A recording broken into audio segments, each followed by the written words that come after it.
प्यारे छात्रों,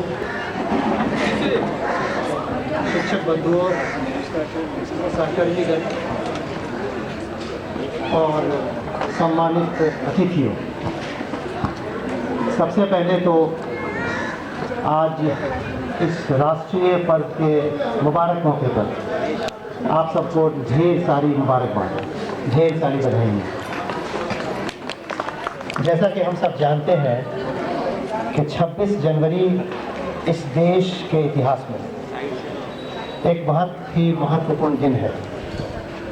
ये वो दिन है जो हमें याद दिलाता है हमारे उस संघर्षपूर्ण इतिहास का, बीते वक्तों का, उन लोगों का जिनकी अनथक कोशिशों और बेहिसाब कुर्बानियों के नतीजे में हम आज एक आज़ाद मुल्क में खुली सांसें लेते हैं। हमें ये फ़ख्र होता है, ये गर्व होता है कि हम एक स्वतंत्र राष्ट्र के नागरिक हैं।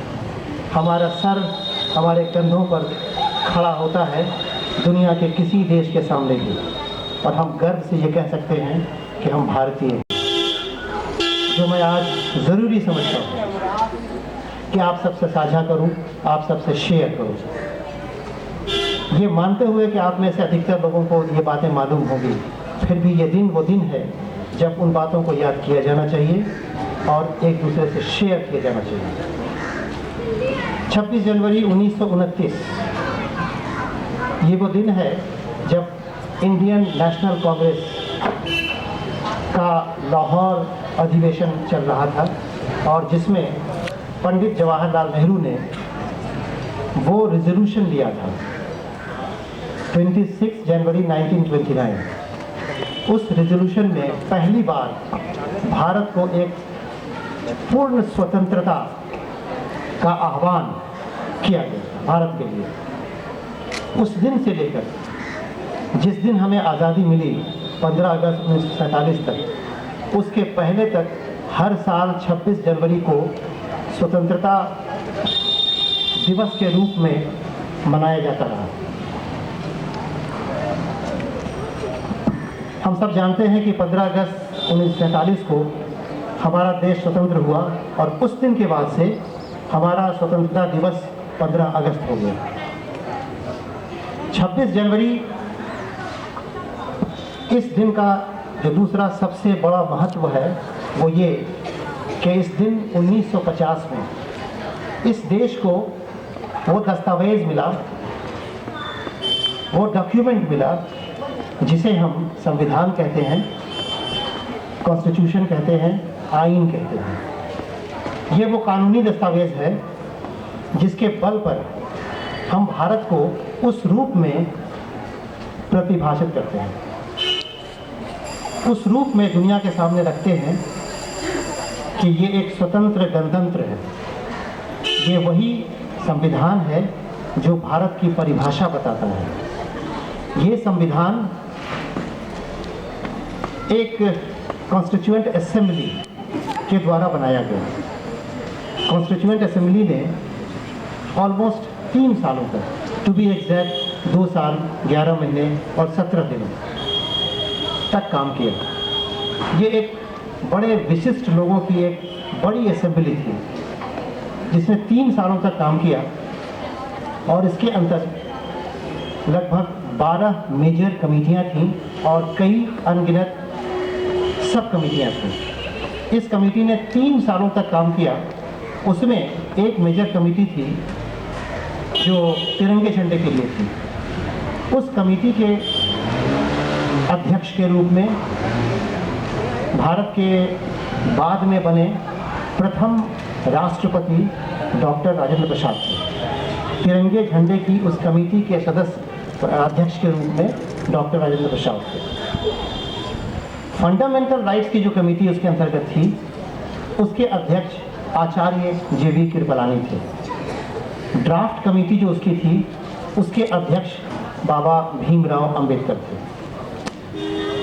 ये कॉन्स्टिट्यूएंट असेंबली जब पहली बार बनाई गई थी 1946 में, 1946 में, तो इसके कुल सदस्यों की संख्या 389 थी, 389। मगर बाद में, जैसा कि हम सभी जानते हैं, इतिहास में ये दर्ज है कि विभाजन का पैक्ट सामने आया था। तो उनमें जिन जिन स्टेट्स का रिप्रेजेंटेशन था और जो विभाजन के पैक्ट के अनुसार अब इस देश का हिस्सा नहीं रहने वाले थे, तो उन सदस्यों को उसमें से डिलीट किया गया, वो दूसरी कॉन्स्टिट्यूएंट असेंबली के भाग हो गए। इस तरह इफेक्टिव जो कॉन्स्टिट्यूएंट असेंबली बनी, जो भारत की कॉन्स्टिट्यूएंट असेंबली बनी, उसमें कुल मिलाकर 299 सदस्य हुए। इस कॉन्स्टिट्यूएंट असेंबली की जो पहली बैठक हुई वो 9 दिसंबर 1946 को हुई और ये 15 दिनों तक चली थी। पहला सेशन कॉन्स्टिट्यूएंट असेंबली का 9 दिसंबर 1946 को शुरू हुआ और 15 दिनों तक चला था। इसमें पंडित जवाहरलाल नेहरू ने वो रेजोल्यूशन पेश किया था जो आधार बना बाद में कॉन्स्टिट्यूशन के ड्राफ्ट का। उस प्रथम सेशन में, कॉन्स्टिट्यूएंट असेंबली के प्रथम सेशन में कुल मिलाकर 207 सदस्यों ने हिस्सा लिया था, जिसमें 9 महिलाएं भी थीं। कुछ प्रमुख नाम हमें जानना चाहिए: डॉक्टर राजेंद्र प्रसाद, पंडित जवाहरलाल नेहरू, भीमराव अंबेडकर, सरदार वल्लभ भाई पटेल, आचार्य JB कृपलानी, गोविंद बल्लभ पंत, मौलाना अबुल कलाम आज़ाद, M आसफ अली, सरोजनी नायडू। ये कुछ महत्वपूर्ण नाम हैं जिन्होंने उस प्रथम सेशन में हिस्सा लिया था। जैसा कि हमने बताया कि ये असेंबली कुल मिलाकर ऑलमोस्ट 3 सालों तक काम करती रही और जब वो दस्तावेज बन के तैयार हुआ, जिसमें सैकड़ों बार प्रस्ताव रखे गए और उनका अमेंडमेंट भी किया गया, फाइनली 24 जनवरी 1950 को वो दस्तावेज अपनी उस फाइनल शक्ल में, उस अपने फाइनल रूप में सामने आया जिसे हम आज भारत का संविधान कहते हैं। उस 24 जनवरी 1950 के दस्तावेज पर कॉन्स्टिट्यूएंट असेंबली के 299 में सदस्यों में से कुल मिलाकर 284 सदस्यों ने हस्ताक्षर किए थे। बाकी 15 लोग वो उपस्थित नहीं थे किसी भी कारण से। और उस दिन 24 जनवरी 1950 के बाद संवैधानिक रूप से, कानूनी रूप से 26 जनवरी 1950, एक दिन के गैप के बाद, वो मसविदा, वो डॉक्यूमेंट भारत के संविधान के रूप में एडॉप्ट किया गया। और यही वो 26 जनवरी है जिस दिन भारत को उसका संविधान मिला, हम एक गणतंत्र बने। इस संविधान का अगर 2 हिस्सा देखा जाए मुख्य रूप से, एक उसका प्रीएम्बल है और एक उसका मेन कॉन्स्टिट्यूशन का डिटेल्स है। प्रीएम्बल क्या कहता है? प्रीएम्बल 1950 की 26 जनवरी को ये कहता है, we the people of India hereby solemnly resolve to constitute India into sovereign democratic republic. Sovereign democratic republic, ये 26 जनवरी 1950 के संविधान का प्रीएम्बल है। इस संविधान तब से लेकर आज तक अगर हम देखें तो इस मसवदे में कुल मिलाकर 99 अमेंडमेंट्स किए गए हैं। पहला अमेंडमेंट 18 जून 1951 को हुआ और सबसे अंतिम अमेंडमेंट 31 दिसंबर 2014 को हुआ, जो जुडिशियरी कमीशन के रूप में हुआ। प्रीएम्बल में जो मैंने कहा कि 26 जनवरी 1950 को भारत के गणतंत्र की परिभाषा ये थी कि ये एक सॉवरेन डेमोक्रेटिक रिपब्लिक है। इसमें 1 अप्रैल 1977 को, 1 अप्रैल 1977 को 2 शब्द और जोड़े गए। वो शब्द थे सोशलिस्ट सेकुलर। और इसलिए आज जब हम सब एक दूसरे से बातें कर रहे हैं तो भारत के संविधान का प्रीएम्बल ये कहता है कि we the people of India hereby solemnly resolve to constitute India into a sovereign, secular, a socialist, secular democratic Republic. ये हमारे संविधान का प्रियम्बल है। संविधान का जो दूसरा हिस्सा है, जो उसका असल डिटेल है, अगर उसको संक्षेप में बताया जाए तो उसका भी दो हिस्सा है। एक हिस्सा है फंडामेंटल राइट्स का, ये वो बातें हैं जिससे इस देश के नागरिक को वो अधिकार प्राप्त होता है जिसके साथ हम जीते हैं। दूसरा हिस्सा उसके directive principles of state policy का है, मतलब जो गवर्नमेंट्स होती हैं उनकी क्या जिम्मेवारियां हैं, उनके क्या कार्य हैं, उनके क्या अधिकार हैं। तो इस तरह संविधान एक ऐसा दस्तावेज है जो न सिर्फ के नागरिकों को उनका अधिकार देता है, उनके कर्तव्यों को बताता है, बल्कि साथ साथ सरकारों को भी उनके काम करने के तरीके का एक ढांचा प्रस्तुत करता है। तो इस तरह भारत का जो स्वरूप आज के दिन हमारे सामने है वो संविधान के कारण से है। जब हम अपने देश को संविधान की परिभाषा के अनुसार एक गणतंत्र कहते हैं तो गणतंत्र का मतलब रिपब्लिक है, और रिपब्लिक की डेफिनेशन ये है कि वहाँ का जो हेड होगा वो हमेशा इलेक्टेड होगा। ये राजतंत्र नहीं है, इस बात को हमें याद रखने की ज़रूरत है। और इसीलिए हमारे देश में जो हमारे राष्ट्रीय अध्यक्ष होते हैं वो किसी परिवार के कारण से नहीं होते, हो ही नहीं सकते, क्योंकि हम गणतंत्र हैं और ये हमारे लिए गर्व की बात है। ये हमारी जड़ है, ये हमारी पहचान है।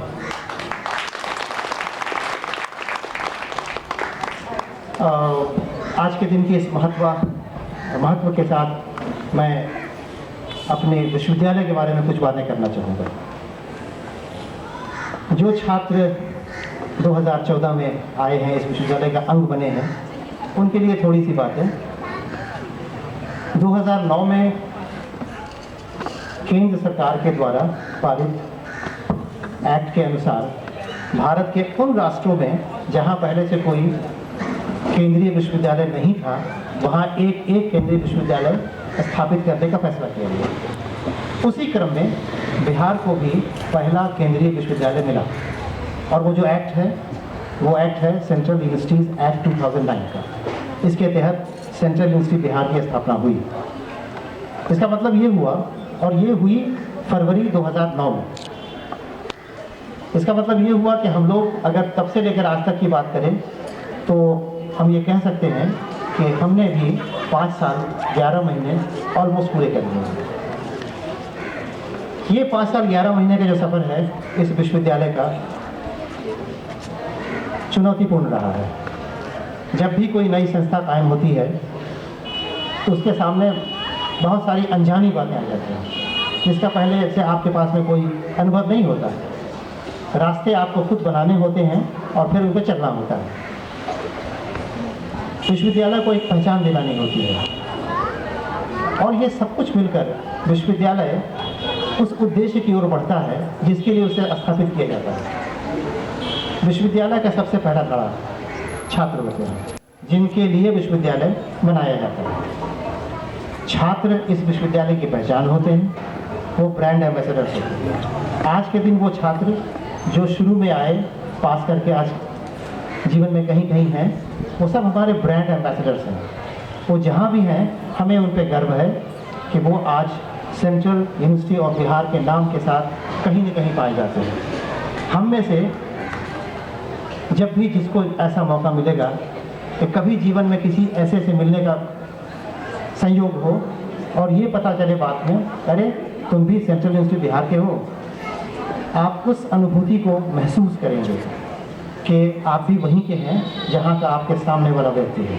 एक एक दिन, एक एक पल जो हमने यहाँ बिताए हैं, वो सब हमारी स्मृतियों की धरोहर है। हम इन्हें भूल नहीं सकते, ये हमारी पहचान का हिस्सा है। विश्वविद्यालय का दूसरा धड़ा शिक्षक बंधु होते हैं, जो इंजन स्वरूप होते हैं। वो विश्वविद्यालय को वो रूप देते हैं, वो स्वरूप देते हैं। उस मकसद को पूरा करने में सबसे बड़ा किरदार अदा करते हैं, क्योंकि विश्वविद्यालय जिस मकसद के लिए बनाया जाता है वो मकसद शिक्षण और शोध है। तो नेचुरली इसके लिए जो साधन हैं वो शिक्षक बंधुगण ही हैं। इस दिन हमें उनका सम्मान भी याद करना चाहिए, उनके प्रति हमारा जो आभार है वो भी निकल के आना चाहिए, और शिक्षकों को भी इस दिन इस विश्वविद्यालय के प्रति अपने कर्तव्यों का उतना ही ध्यान होना चाहिए। विश्वविद्यालय का जो तीसरा धड़ा है वो उसका प्रशासन वाला भाग है। ये प्रशासन का मुख्य काम सिर्फ एक है, वो ये है कि उस माहौल को बनाने में मदद करना जिस माहौल से विश्वविद्यालय का उद्देश्य पूरा होता है। शुरू के दिनों में ये बिल्कुल संभव है कि ऐसी कई बातें हों जो किसी बंधे बधाए नियम के तहत पूरी न की जा सकती है। इसका मतलब ये हुआ कि हमें उस समय इसकी ज़रूरत पड़ती है कि हम अपनी बुद्धि लगाकर, अपना तर्क लगाकर उन छोटी मोटी समस्याओं को इसका ध्यान रखते हुए कि हमसे कोई गलत ना हो रहा हो, आगे बढ़ने की बात करें, क्योंकि समय किसी के लिए रुकता नहीं है। और अगर हमने ऐसा नहीं किया तो आने वाला दिन, आने वाला इतिहास हमसे पलट कर पूछेगा कि क्या हमने अपने कर्तव्यों का सही निर्वहन किया था। ये हमारी जिम्मेदारी में आता है। इसलिए ये सब हम सबों का सामूहिक कर्तव्य भी है। इस विश्वविद्यालय के बारे में एक दो बातें और मैं आपसे बताना चाहूँगा। ये विश्वविद्यालय जो सेंट्रल यूनिवर्सिटीज एक्ट 2009 के तहत स्थापित किया गया, जिसका नाम हम सभी जानते हैं, पीछे के पोस्टर पे लिखा हुआ भी है, सेंट्रल यूनिवर्सिटी ऑफ बिहार। आपने पढ़ा होगा, अखबारों में सुना होगा, देखा होगा टीवी पर कि बिहार राज्य को एक दूसरा केंद्रीय विश्वविद्यालय भी मिला है केंद्र सरकार के फैसले के अनुसार। अब ये जो एक केंद्रीय विश्वविद्यालय की स्थापना की प्रक्रिया होती है, ये प्रक्रिया एक जटिल चरणों से होकर गुजरती है, जिसमें पहले कोई एक समिति होगी, उसकी अनुशंसाएं होंगी, फिर उसके बाद फाइनली जब वो एक रूप में आ जाएगी तो उसे लोकसभा के द्वारा पारित किया जाता है। पहले कैबिनेट, बाद में लोकसभा, और लोकसभा से पारित होने के बाद फिर ये राज्यसभा में जाती है, और राज्यसभा से भी पारित हो जाने के बाद ये भारत के राष्ट्रपति के द्वारा हस्ताक्षरित होती है। उस दिन वो जो अमेंडमेंट बिल था वो एक्ट का रूप ले लेता है, और ऐसा ही हुआ भी है। 18 दिसंबर 2014 को भारत का राजपत्र प्रकाशित किया गया ministry of law and justice के द्वारा। 18 दिसंबर 2014 को भारत का राजपत्र प्रकाशित हुआ ministry of law and justice के द्वारा, और जिसके अनुसार अब बिहार राज्य में 2 केंद्रीय विश्वविद्यालय हैं। पहला, पूर्व से नामित केंद्रीय विश्वविद्यालय, बिहार केंद्रीय विश्वविद्यालय का नाम, सेंट्रल यूनिवर्सिटी ऑफ बिहार का नाम अब उस अमेंडेड एक्ट के अनुसार central university of south Bihar हो गया है। ये गंगा नदी के साउथ अर्थात दक्षिण में है। और दूसरा केंद्रीय विश्वविद्यालय मोतिहारी में स्थापित होना है, जिसका नाम महात्मा गांधी केंद्रीय विश्वविद्यालय है। इस तरह इस राज्य को आज के दिन 2 केंद्रीय विश्वविद्यालय मिले हैं। ये अब तक इस विश्वविद्यालय के इतिहास का हिस्सा है। इसका मतलब ये हुआ कि अब आने वाला जो समय है वो इस विश्वविद्यालय का नाम दक्षिण बिहार केंद्रीय विश्वविद्यालय यानी सेंट्रल यूनिवर्सिटी ऑफ बिहार के नाम से होगा। इसकी कुछ और प्रक्रियाएं हैं जो हमें पूरी करनी होंगी। हमें मंत्रालय से उस चिट्ठी का इंतज़ार है जो मुझे लगता है कि इसी सप्ताह आ जानी चाहिए, जिसमें कि ये जो नया बदला हुआ नाम है ये हमें प्राप्त हो जाएगा, और फिर कुछ प्रक्रियाओं को पूरा करके हमें उन कानूनी चरणों को पूरा करना होगा, वो हम करेंगे। इस विश्वविद्यालय के बारे में एक और महत्वपूर्ण बात यह है कि इसके 2 कैंपस, जो एक पटना यहाँ जहाँ हम लोग हैं, जो मुख्य रूप से चलता है बीआईटी परिसर में, और दूसरा गया में है। हमें केंद्र सरकार के फैसले के अनुसार रक्षा मंत्रालय की 300 एकड़ ज़मीन गया में उपलब्ध करा दी गई है, जिस पर के स्थापना दिवस भी मनाया हम लोगों ने, स्थापना वाला फाउंडेशन डे, वो 27 फरवरी 2014 को मनाया था। उस पर जो पहले चरण का कंस्ट्रक्शन वर्क है वो शुरू भी हो चुका है। और मुझे ये बताते हुए खुशी होती है कि पहले चरण का कंस्ट्रक्शन जो है वो नेचुरली बाउंड्री वॉल का है और गेट का है। तो पूरी जो 300 एकड़ लंबी ज़मीन है वो जिस भी रूप में है उसमें बाउंड्री वॉल की लंबाई लगभग 7.5 किलोमीटर है, लगभग 7.5 किलोमीटर है। तो मैं ये कह सकता हूँ कि आज के दिन कि लगभग 4 किलोमीटर के आसपास 4 किलोमीटर के आसपास जो बाउंड्री वाल की लंबाई है वो निर्माणाधीन है आज के दिन। ये गया टेकारी रोड पे गया शहर से लगभग 13 किलोमीटर की दूरी पर है। चरण का दूसरा कंस्ट्रक्शन चरण का जो दूसरा हिस्सा है वो फिर कुछ स्कूल बिल्डिंग्स और कुछ हॉस्टल्स के निर्माण का है। तो ये प्रक्रियाएं हैं जो चलती रहेंगी। हम ये उम्मीद करेंगे कि आने वाले समय में, चूँकि बड़ा कंस्ट्रक्शन वर्क है इसलिए इसमें समय लगेगा। वो छात्र जो पोस्ट ग्रेजुएट प्रोग्राम में यहाँ आए हैं उनके बारे में मैं अपनी तरफ से ये महसूस करता हूँ कि शायद विश्वविद्यालय के उस रूप में नहीं देख पाएंगे कि वो बिल्कुल अपने कैंपस में, परिसर में आपके सामने खड़ा हुआ है, मगर उससे क्या फ़र्क पड़ता है। अरे साहब, हम कहीं तो होंगे, जहाँ भी होंगे वहाँ से लौट के कभी तो आएंगे, विश्वविद्यालय के उस भवन को देखने आएंगे, उस परिसर को देखने आएंगे। यही तो है जिसका आज ये नाम है।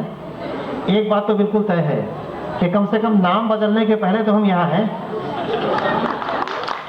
कि अगर ऐसा होता कि नाम हमारे बाद बदलता तब तो अजनबी हो जाता, लेकिन कम से कम हम उस नाम के साथ यहाँ हैं जिस नाम के साथ वो विश्वविद्यालय बनेगा। इसलिए हम अनजाने होकर भी तब हम जाने वाले होंगे, इसलिए इसकी चिंता नहीं करनी है। हम खुद वहाँ हो न हो, लेकिन हम वहाँ ज़रूर आएंगे, विश्वविद्यालय को देखने के लिए आएंगे, क्योंकि उससे मेरी पहचान बनी है, हम सबों की पहचान बनी है। तो इन सब बातों के साथ मैं एक आपको सूचना और देना चाहता हूँ। 25 दिसंबर, आज मैं बहुत डेट की बात कर रहा हूँ, 25 दिसंबर 2014 केंद्र सरकार के एक आह्वान के अनुसार उस दिन गुड गवर्नेंस डे मनाने का फैसला किया गया था। ये वो दिन है जिस दिन जीसस क्राइस्ट के साथ साथ हमारे देश के एक बड़े लोकप्रिय नेता और पूर्व प्रधानमंत्री अटल बिहारी वाजपेयी का जन्म हुआ था। तो उनके जन्म दिवस को केंद्र सरकार ने गुड गवर्नेंस डे के रूप में मनाने का आह्वान किया, फैसला किया, और सभी तरह के संस्थानों को यह कहा गया कि आप इस सिलसिले में कई प्रकार के आयोजन जो आप कर सकते हैं वो करें। उस संबंध में बिहार केंद्रीय विश्वविद्यालय ने भी आयोजन किया था, और ये आयोजन था ऐसे कंपटीशन था, गुड गवर्नेंस डे का। ये ओपन कंपटीशन था। एक समिति बनी और जितनी भी प्रविष्टियाँ इसमें आईं, जितने भी आलेख यहाँ प्राप्त हुए, उस समिति ने बड़े गहन निरीक्षण के बाद और बड़े स्टेप्स के बाद फाइनली उसने निष्कर्ष निकाला है, रिजल्ट आ गया है। मुझे आज खुशी है कि मैं आज 26 जनवरी 2015 के दिन उन प्राप्त सभी आलेखों में से प्रथम, द्वितीय और तृतीय पुरस्कार के नाम की घोषणा करूं और आपसे शेयर करूं। गुड गवर्नेंस डे का प्रथम पुरस्कार राजनीति शास्त्र के associate professor doctor Alok Gupta के नाम लिया है।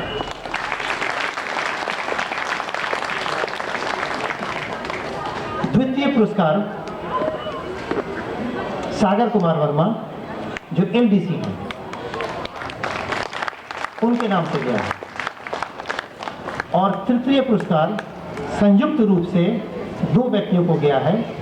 एक हमारे हिंदी अधिकारी प्रतीश कुमार दास और संदीप या सुदीप पंडित, इन दोनों को ज्वाइंटली गया है।